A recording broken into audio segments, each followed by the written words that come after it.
국회에 모시기 참으로 어려운 분입니다. 한교안 국무총리 나와주시기 바랍니다.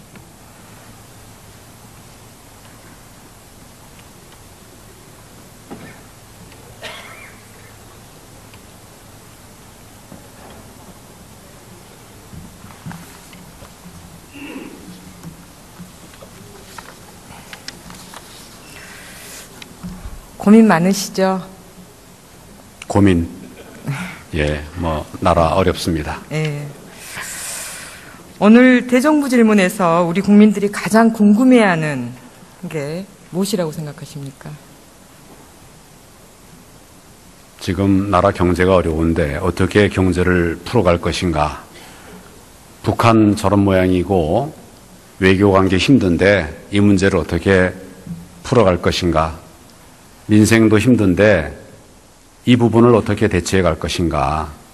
또 사고가 생길 때마다 걱정이 큰데 국민 안전을 어떻게 챙길 것인가?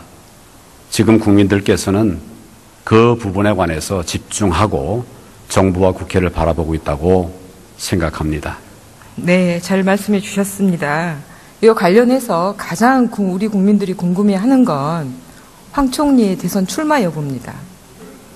왜일 거라고 생각하십니까?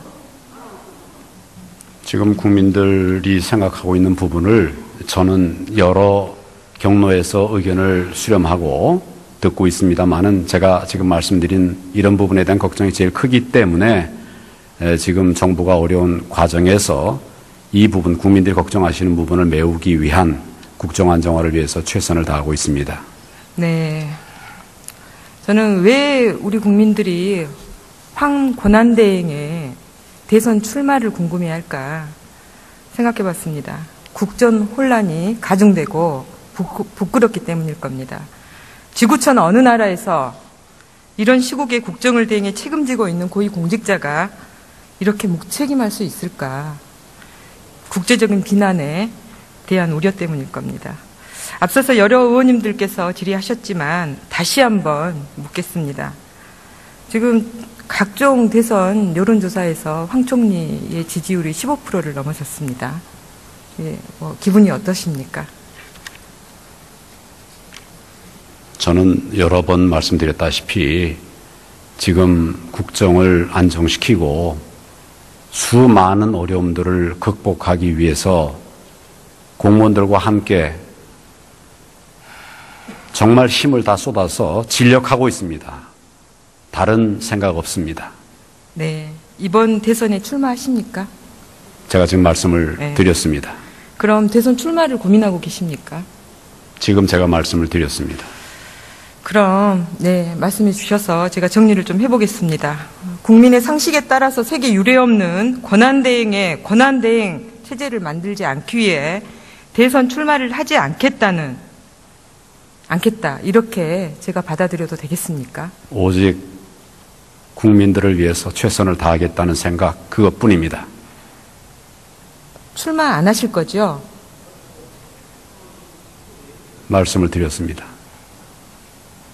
출마하신다는 소리입니까? 안 하신다는 소리입니까? 제가 지금 가지고 있는 생각은 국정 안정을 위해서 최선을 다하겠다, 혼신을 다하겠다, 모든 힘을 다하겠다, 오직 그것만을 위해서 전력하겠다 하는 말씀입니다. 이 질문은 저의 궁금증이 아니라 국민들의 궁금증입니다. 그래서 제가 여쭤보는 거고요. 제가 마지막 질문자여서 이렇게 집요하게 묻고 있는 겁니다. 우리 국민들 궁금증 풀어드려야 되지 않겠습니까? 국민들께서 지금 가장 우려하시는 부분들에 대해서 저와 정부가 최선을 다하고 있습니다.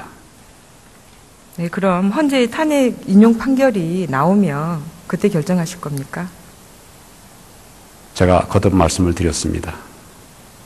중요한 것은 국민들의 필요와 바람을 어떻게 우리가 채워갈 것인가, 어떻게 국민들을 모시도록 할 것인가, 어떻게 하면 조금이라도 좀 우리 정부에 대해서 안심하실 수 있게 할 것인가, 거기에 전념하고 있습니다. 그럼 총리님, 제가 다른 방식으로 좀 여쭤볼게요. 조기 대선에서 심판으로 남으실 겁니까? 선수로 뛰실 겁니까? 지금은 오로지 지금은 국정을 오로지 안정시키기 위해서 예. 모든 역량을 다 하고 있습니다. 그리고 의원님께서 제 말의 취지를 문맥을 보면 잘 아실 것입니다. 말 한 단어 한 단어를 가지고 다른 곡해를 하시지 않으시기를 바랍니다. 한 번 더 여쭤보겠습니다. 자, 굳이 황 총리가 권한대행을 맡고 있지만 저는 본인의 출마 의지가 강력하다면 동의할 수 있다고도 생각합니다. 그런데 하루빨리 국민 앞에 떳떳이 밝히고 검증을 받는 것이 최소한 공직자로서 도리가 아닐까 생각되는데 이 부분은 어떻게 생각하십니까? 국민들에게 떳떳하고 당당한 자세는 국민들의 필요를 채우기 위해서 혼신을 다하는 것이라고 저는 생각을 합니다. 그런 노력을 하고 있습니다. 네, 그럼 혼신을 다하기 위해서 이번 대선에 출마하지 않으실 걸로 믿고 이렇게 정리해도 되겠습니까? 오로지 국정의 안정을 위해서 최선을 다하겠다는 말씀을 거듭드립니다. 자, 황교안 총리는 거짓말쟁이입니다. 황 총리의 거짓말 제가 정리해 보겠습니다. 지난 2월 국회 본회의에서 특검의 청와대 압수수색 협조 여부 질의에 기본적으로 특검의 수사에 대해서 정부는 협조한다는 생각을 가지고 있다. 답변했습니다. 그런데 지난 6일 특검의 청와대 압수수색을 거부했습니다. 국회에서 국민 앞에 거짓말한 겁니다. 또 청와대를 최종적으로 본인이 지휘한다고 답변하셨습니다. 그런데 지금 청와대 압수수색 허용 여부를 결정한 이치가 아니다라고 입장을 바꿨습니다. 또 다른 거짓말입니다. 정경련이 관제 데모를 지원하고 있다는 지적에 대해서 기업 전반이 벌이고 있는 공익활동들, 기부활동들 전체를 우리가 부정적으로 생각해서는 안 된다. 이렇게 답변하셨습니다. 그런데 관제 데모의 실상이 밝혀졌습니다. 청와대가 기획하고 정경련이 모금해서 보수단체와 친박단체 10여 곳에 70억 원을 지원했고 어버이연합 등 보수단체들은 그 돈으로 박근혜 탄핵 반대 등 관제 데모에 사람들을 동원했습니다. 또 다른 거짓말입니다. 노동계의 최대 화두였던 성과연봉제 관련해 우리 황 총리께서는 모든 절차를 합법적인 절차에 따라서 진행한다고 답변했습니다. 그런데 지난 1월 31일 대전지방법원은 성과연봉제의 효력을 중지하라는 철도노조의 가처분 신청을 받아들였습니다. 이유는 취업규칙 변경은 절대 다수가 가입한 노조의 동의를 받아야 하는 근로기준법을 지키지 않았기 때문입니다. 법무부 장관까지 지낸 총리가 이 사실을 모르고 있지 않았다고 봅니다. 황 총리가 말하는 적법한 절차, 이것도 결국 거짓말이 됐습니다. 자, 이번에는 공직자 임명 문제입니다. 공백이 우려가 되는 보직들에 대해서 불가피한 경우에는 인사를 하겠다 이렇게 답변하셨죠. 그런데 지난해 12월 말 송수근 문화체육부 1차관 임명하셨습니다. 송 차관, 블랙리스트 총괄 팀장 역할과 블랙리스트를 작성해 청와대에 보고한 인물입니다.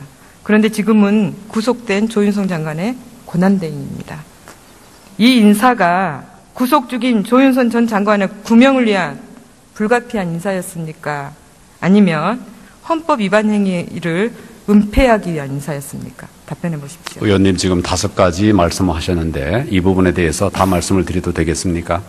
아니요. 마지막 질문만 답변해 주십시오. 질문을 하시지 않았습니까? 제가 거짓말 했다고 하지 않았습니까? 마지막만 답변해 설명을 주십시오. 드려야 되지 않겠습니까? 아니요. 마지막만 답변해 주십시오. 제가 그 말씀하신 5가지 사항 중에 하나도 거짓말한 것이 없습니다.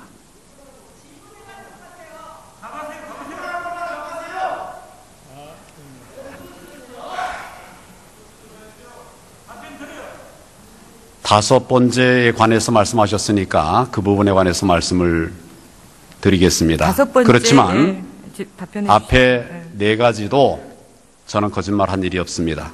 그리고 이 5번째 부분에 관해서는 공직자 임명에 관해서 지금 어려운 때에 국정에 공백이 생기면 안 되니까 부득이한 경우에는 그런 공백을 메우기 위해서 인사가 필요할 것이다 라는 말씀을 제가 드렸고 또 그렇게 지금 하고 있습니다. 지금 말씀하신 문체부 차관 인사에 관해서는 지금 장관도 유고고 차관도 또 얼마 전에 의원님 아시다시피 지금 유고 아닙니까? 그런 상황에서 그러면 문체부를 그냥 팽개쳐 버릴 수가 있겠습니까? 우리가 할 수 있는 검증들을 충분하게 해서 이러한 부분들을 차관이라도 세워서 문체부가 흔들림 없이 일을 할 수 있도록 하는 것이 필요하지 않겠습니까? 그런 판단하에서 검증을 하고 임명을 한 것입니다. 만에 하나라도 의원님께서 말씀하시는 그런 비리나 부정이 남아있는 부분이 있다면 그 부분은 확인되는 대로 즉각 적절한 조치를 취할 것입니다. 그러나 지금은 본인 그거 전혀 없다고 하고 있고 또 특검에서도 한번 불러 조사를 했습니다만 그 이후에 아무런 조치나 또는 결과 나오는 것이 없습니다. 그런 부분들을 충분하게 이해를 해주시면 감사하겠습니다. 특검의 수사 결과 나오면 책임지실 겁니까? 제가 지금 말씀드리지 않았습니까? 임명권자인 총리가 책임져 주시기 바랍니다. 자, 대통령 탄핵 이후 특검의 수사에 협조하고 불안정한 전국을 수습해야 될 권한대행이 온갖 거짓말로 국민의 눈과 귀를 속이고 있으며 박근혜 정권의 방탄 역할을 자처하고 있습니다. 이제는 더 나아가 대통령 코스프레를 하며 대선 출마 여부를 저울질하고 있습니다. 이것이 과연 제대로 된 권한대행입니까? 말씀을 드릴까요? 들어가십시오. 물으시지 않으셨습니까? 네, 들어가셔도 좋습니다.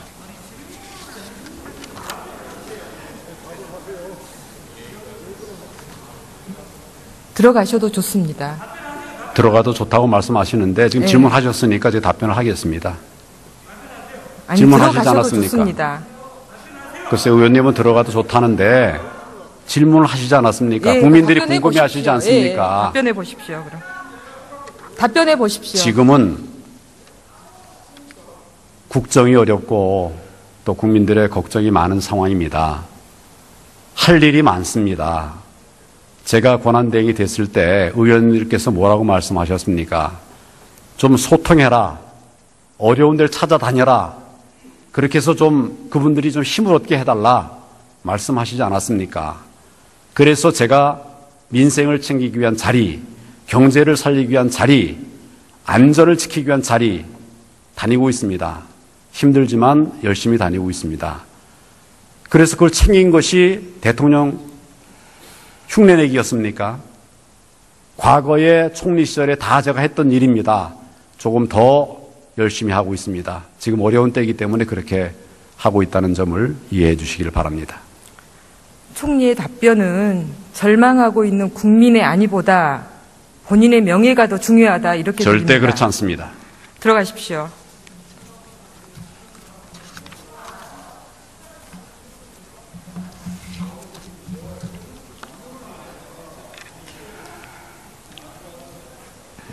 자, 최순실, 김기춘, 박근혜 정권의 국정농단 세력은 방송 언론 분야에서도 전방위적인 통제와 농단을 시도했습니다. 방통위원장 나와주시기 바랍니다.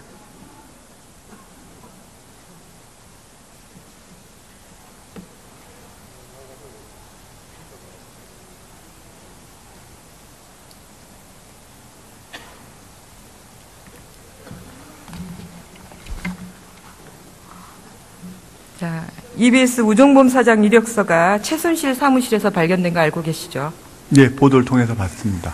네, 직접 안 보셨습니까? 원본은 직접 제가 보지 못했습니다. 네. 그런데 이 우종범 사장 이력서가 최순실 사무실에서 출력된 시점이 2015년 11월 9일, 실제 방통위에 이력서를 접수한 날은 11월 18일이었습니다. 자, 제가 이거 가지고 나왔는데요. 자, 이거 보십시오. 이것이 최순실 사무실에서 발견된 이력서입니다. 네. 이것이 방통위에 접수한 이력서.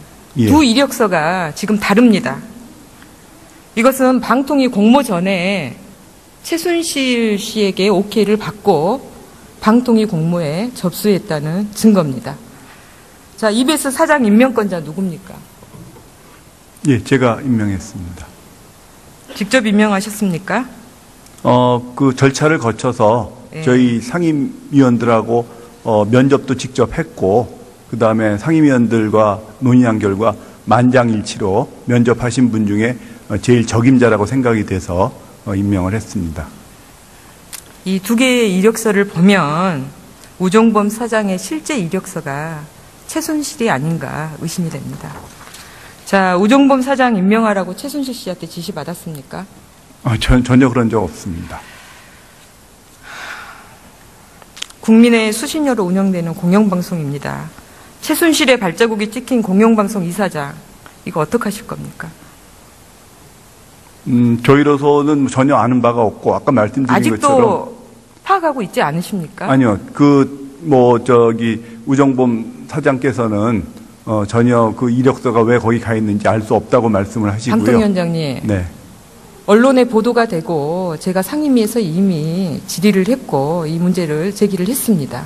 근데 아직까지 방통위가 아무런 조치를 하고 있지 않다면 지금 뭐 하고 계신 겁니까? 우정범 사장한테 확인을 했습니다. 예. 본인의 확인만. 근데 그 이외에는 저희가 뭐 수사 의뢰를 하셔야죠. 그것이 지금 무슨 수사 대상이 알겠습니까? 자, 저는 지금 이 최 위원장이 박근혜 정부 방송 장악의 핵심이었다고 봅니다. 자, 방통위원장 후보자로 2014년 3월에 내정이 됐죠. 네. 네. 내정된 후 내정 소식 당시 김기춘 실장에게 받은 게 아니라 그 위에서 받았다는 전화 인터뷰를 했습니다. 아니 그렇지 않습니다. 미디어 오늘과 통화에서 그렇게 밝히셨고요. 자, 비서실장보다 윗선이라면 당신 누구한테 연락받으셨습니까? 저에게 처음 연락하신 분은 대법원장이셨습니다. 대법원장이었다고요? 네. 대법원장이 비서실장보다 윗선이라고. 그러니까 그 위라는 것은 네. 대화 내용에 서로 이제 오해가 있었는데요. 저보다 더 위에서 받았다는 의미인 것이지 누구를 특히 지칭을 해가지고 한 말은 아니었었습니다. 자, 당시 이 방송통신 분야와 전혀 관계없는 최 위원장의 방통위원장 내정은 그 관련 업계에서 많이 의아해했습니다. 알고 계시죠?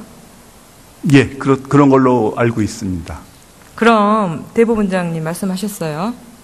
그러면 그 당시의 상황을, 그 내정 당시의 상황을 시간을 충분히 드릴 테니까 자세하게 설명해 주십시오. 지나간 이야기니까 말씀드리겠습니다. 처음에 그 대법원장님께 그 방송통신위원장이라는 직책을 맡아서 수행할 의사를 갖고 있는지 물어오셨고, 제가 며칠 시간을 좀 주십사 하고 말씀을 드려서 고민한 결과를 말씀을 드렸습니다. 그다음에 그 이후에 그 청와대로부터 연락이 와서 각종 그 인사 검증 관련된 자료 제출이라든지 그런 요구가 있어서 그런 것들에 전부 다 응해 드렸습니다. 끝났습니까? 예. 네. 자, 박근혜 정부 입장에서는 정권 1년 차에 접어들면서 언론을 길들이고 통제해야 하는데 이러한 시점에 방통위원장으로서 전격 투입된 게 최성준 위원장입니다. 군사정권 시절 대법원장이었던 최 위원장의 장인과 김기춘 비서실장과의 관계를 발탁 배경으로 보는 시각이 지배적입니다. 이러한 배경을 가지고 김기춘, 최순실의 방송 장악, 방송 통제의 마중물 역할을 최성준 위원장이 했다고 보는 근데 그 부분은 말씀드릴 것이요. 자, 제가 장인어른한테 여쭤보면 김기춘 비서실장은 개인적으로는 아시지 못한다고 하십니다. 위원장님, 제가 더 말씀을 드리고 질의를 하겠습니다. 예. 자, 위원장이 임명 추천해서 방송계 언론 장악을 주도한 인사들 면면을 살펴보겠습니다. 현 KBS 이사장 누굽니까? 예, 이인호 이사장입니다. 임기가 남은 전임 이기령 이사장에게 사퇴를 종용해서 사표를 받은 분이 최성준 위원장입니다. 이렇게 탄생한 이인호 체제에 KBS 이사회가 다시 고대영 사장을 추천해 대통령이 임명했습니다. 이게 바로 방송 장악의 절차적인 증거입니다. 극우 이데올로기 늪에 빠진 MBC 박문진 고용수 이사장, 국정원 댓글 사건을 옹호하고 역사시장에서 뉴라이트가 살아나야 한다는 EBS 배일중 감사, 국민의 세금으로 운영되는 조직을 아예 쑥대밭으로 만든 시청자 미디어재단 이소구 이사장, 이 모두가 여기 계신 최성준 위원장이 임명한 인사들입니다. 자, 이런 인사 참사로 우리 공영방송 어떻게 됐습니까? 최순실이 추천한 김성우 홍보수석에 의한 청와대 보도개입, 비선 실세와 박근혜 정권을 감싸는 편파방송, 방송인들에 대한 부당해고와 징계, 대한민국 공영방송을 망가뜨린 장본인이 바로 청와대 대리 최성준 전반이 벌이고 있는 공익활동들, 기부활동들 전체를 우리가 부정적으로 생각해서는 안 된다. 이렇게 답변하셨습니다. 그런데 관제대모의 실상이 밝혀졌습니다. 청와대가 기획하고 정경련이 모금해서 보수단체와 친박단체 10여 곳에 70억 원을 지원했고 어버이연합 등 보수단체들은 그 돈으로 박근혜 탄핵 반대 등 관제대모에 사람들을 동원했습니다. 또 다른 거짓말입니다. 노동계의 최대 화두였던 성과연봉제 관련해 우리 황 총리께서는 모든 절차를 합법적인 절차에 따라서 진행한다고 답변했습니다. 그런데 지난 1월 31일 대전지방법원은 성과연봉제의 효력을 중지하라는 철도노조의 가처분 신청을 받아들였습니다. 이유는 취업규칙 변경은 절대 다수가 가입한 노조의 동의를 받아야 하는 근로기준법을 지키지 않았기 때문입니다. 법무부 장관까지 지낸 총리가 이 사실을 모르고 있지 않았다고 봅니다. 황 총리가 말하는 적법한 절차, 이것도 결국 거짓말이 됐습니다. 자, 이번에는 공직자 임명 문제입니다.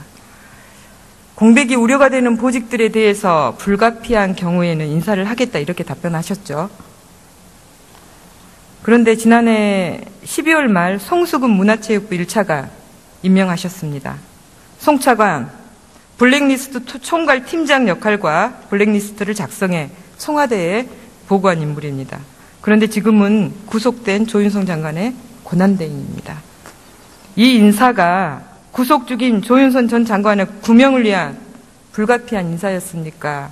아니면 헌법 위반 행위를 은폐하기 위한 인사였습니까? 답변해 보십시오. 의원님 지금 5가지 말씀하셨는데 이 부분에 대해서 다 말씀을 드려도 되겠습니까? 아니요. 마지막 질문만 답변해 주십시오. 질문을 하시지 않았습니까? 제가 거짓말 했다고 하지 않았습니까? 네, 마지막만 답변해 설명을 주십시오. 드려야 되지 않겠습니까? 아니요. 마지막만 답변해 주십시오. 제가 그 말씀하신 5가지 사항 중에 하나도 거짓말한 것이 없습니다.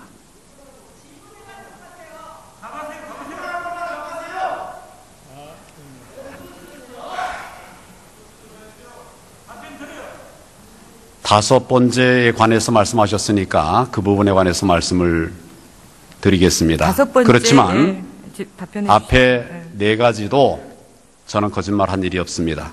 그리고 이 5번째 부분에 관해서는 공직자 임명에 관해서 지금 어려운 때에 국정에 공백이 생기면 안 되니까 부득이한 경우에는 그런 공백을 메우기 위해서 인사가 필요할 것이다 라는 말씀을 제가 드렸고 또 그렇게 지금 하고 있습니다. 지금 말씀하신 문체부 차관 인사에 관해서는 지금 장관도 유고고 차관도 또 얼마 전에 의원님 아시다시피 지금 유고 아닙니까?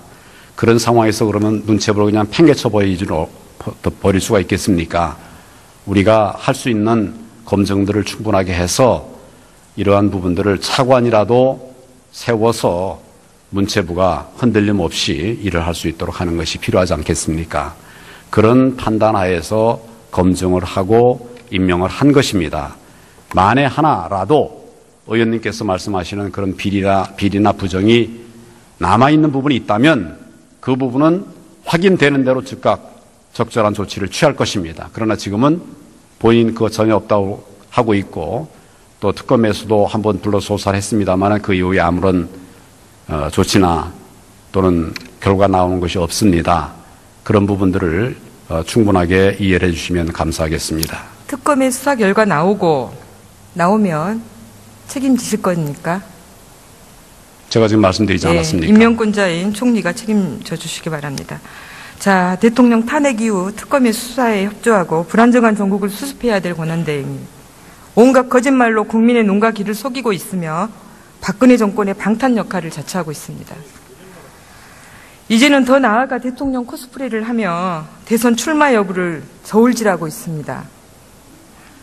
이것이 과연 제대로 국회에 모시기 참으로 어려운 분입니다. 한교안 국무총리 나와주시기 바랍니다.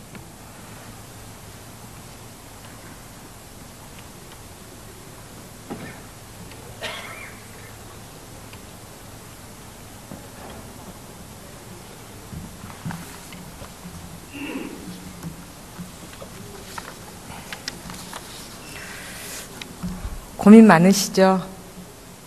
고민 예, 나라 어렵습니다. 예. 오늘 대정부 질문에서 우리 국민들이 가장 궁금해하는 게 무엇이라고 생각하십니까? 지금 나라 경제가 어려운데 어떻게 경제를 풀어갈 것인가? 북한 저런 모양이고 외교 관계 힘든데 이 문제를 어떻게 풀어갈 것인가? 민생도 힘든데 이 부분을 어떻게 대처해 갈 것인가? 또 사고가 생길 때마다 걱정이 큰데 국민 안전을 어떻게 챙길 것인가? 지금 국민들께서는 그 부분에 관해서 집중하고 정부와 국회를 바라보고 있다고 생각합니다. 네, 잘 말씀해 주셨습니다. 이와 관련해서 가장 우리 국민들이 궁금해하는 건 황 총리의 대선 출마 여부입니다. 왜일 거라고 생각하십니까? 지금 국민들이 생각하고 있는 부분을 저는 여러 경로에서 의견을 수렴하고 듣고 있습니다만은 제가 지금 말씀드린 이런 부분에 대한 걱정이 제일 크기 때문에 지금 정부가 어려운 과정에서 이 부분, 국민들이 걱정하시는 부분을 메우기 위한 국정안정화를 위해서 최선을 다하고 있습니다. 네. 저는 왜 우리 국민들이 황 권한대행의 대선 출마를 궁금해할까 생각해 봤습니다. 국전 혼란이 가중되고 부끄럽기 때문일 겁니다. 지구촌 어느 나라에서 이런 시국에 국정을 대행해 책임지고 있는 고위공직자가 이렇게 묵책임할 수 있을까? 국제적인 비난에 대한 우려 때문에 채워갈 것인가? 어떻게 국민들을 모시도록 할 것인가? 어떻게 하면 조금이라도 좀 우리 정부에 대해서 안심하실 수 있게 할 것인가? 거기에 전념하고 있습니다. 그럼 총리님, 제가 다른 방식으로 좀 여쭤볼게요. 조기 대선에서 심판으로 남으실 겁니까? 선수로 뛰실 겁니까? 지금은 오로지 국정을 오로지. 안정시키기 위해서 예. 모든 역량을 다 하고 있습니다. 그리고 의원님께서 제 말의 취지를 문맥을 보면 잘 아실 것입니다. 말 한 단어 한 단어를 가지고 다른 곡해를 하시지 않으시기를 바랍니다. 한 번 더 여쭤보겠습니다. 자, 굳이 황 총리가 권한대행을 맡고 있지만 저는 본인의 출마 의지가 강력하다면 동의할 수 있다고도 생각합니다. 그런데 하루빨리 국민 앞에 떳떳이 밝히고 검증을 받는 것이 최소한 공직자로서 도리가 아닐까 생각되는데 이 부분은 어떻게 생각하십니까? 국민들에게 떳떳하고 당당한 자세는 국민들의 필요를 채우기 위해서 혼신을 다하는 것이라고 저는 생각을 합니다. 그런 노력을 하고 있습니다. 네, 그럼 혼신을 다하기 위해서 이번 대선에 출마하지 않으실 걸로 믿고 이렇게 정리해도 되겠습니까? 오로지 국정의 안정을 위해서 최선을 다하겠다는 말씀을 거듭 드립니다. 자, 황교안 총리는 거짓말쟁이입니다. 황 총리의 거짓말 제가 정리해 보겠습니다. 지난 2월 국회 본회의에서 특검의 청와대 압수수색 협조 여부 질의에 기본적으로 특검의 수사에 대해서 정부는 협조한다는 생각을 가지고 있다. 답변했습니다. 그런데 지난 6일 특검의 청와대 압수수색을 거부했습니다. 국회에서 국민 앞에 거짓말한 겁니다. 또 청와대를 최종적으로 본인이 지휘한다고 답변하셨습니다. 그런데 지금 청와대 압수수색 허용 여부를 결정한 이치가 아니다라고 입장을 바꿨습니다. 또 다른 거짓말입니다. 정경련이 관제 데모를 지원하고 있다는 지적에 대해서 기업 처분일 겁니다. 앞서서 여러 의원님들께서 질의하셨지만 다시 한번 묻겠습니다.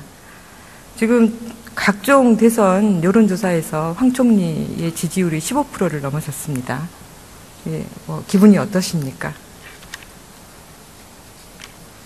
저는 여러 번 말씀드렸다시피 지금 국정을 안정시키고 수많은 어려움들을 극복하기 위해서 공무원들과 함께